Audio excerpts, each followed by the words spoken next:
بس سؤالي أنا، عنوان المحاضرة أو الندوة اليوم هي كرة القدم إلى أين، أو الرياضة إلى أين، أو الكرة إلى أين؟ كرة القدم في الخليج العربي القدم إلى أين؟ نعم. يعني مش الكرة بالحالة؟ لا، كرة القدم. أنا استغرب من الأخ أبو خالد الآن ينادي بالرياضة وينادي بالاهتمام بكل الرياضات، مع أن في نادي النصر، كوني هلالي يعني في نادي النصر ما أشوف إلا كرة القدم.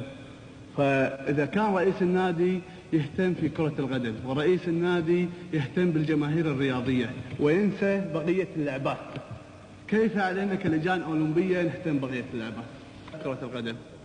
إذن في مشكلة في نفس الأندية.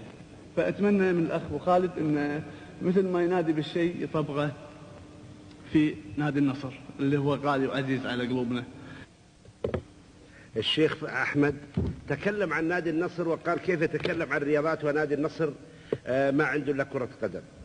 وكان بودي أن السبع شهور اللي شرفنا فيها الأخ أحمد في المملكة السعودية عرف نادي النصر وإمكانياته في كل الألعاب. وكان بودي أيضا كالآن أصبح يتبوأ مركز مهم جدا في الرياضة الكويتية أن يدرس أندية المنطقة ويعرف الأندية على حقيقتها ولا يكون بعيد كل البعد عن الحقيقة والواقع. أما هلاليته فأهنئه عليها وأهنئ على هلاليته، لكن هذا شأنه ولا يعنيني في الندوة أي شيء آخر.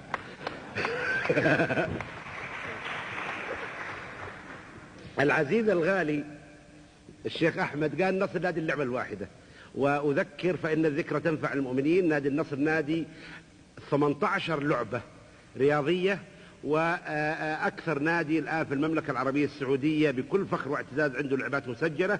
ونادي النصر كان نادي اللعبة الواحدة قدام أكثر من 14 سنة، لما كان مجلس الإدارة هو واحد فقط ويدير كل اللعبات.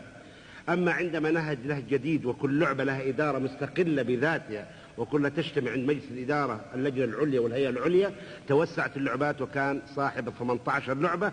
وآخر شيء ولمعلومات الأخ فهد مع تحياتي وتقديري، منتخب المملكة العربية السعودية على مستوى آسيا أحرز المركز الرابع لكمال الأجسام، ونادي النصر كان كل لاعب المنتخب من نادي النصر. والأخ أحمد على فكرة احنا دورناه اليوم ما جاء، واعتقد كان في صالة الحديد، ومن ضمن كمال الأجسام هذه الأشياء. وأدعو لرجال الرياض إن شاء الله يزورنا في صالة الحديد في نادي النصر.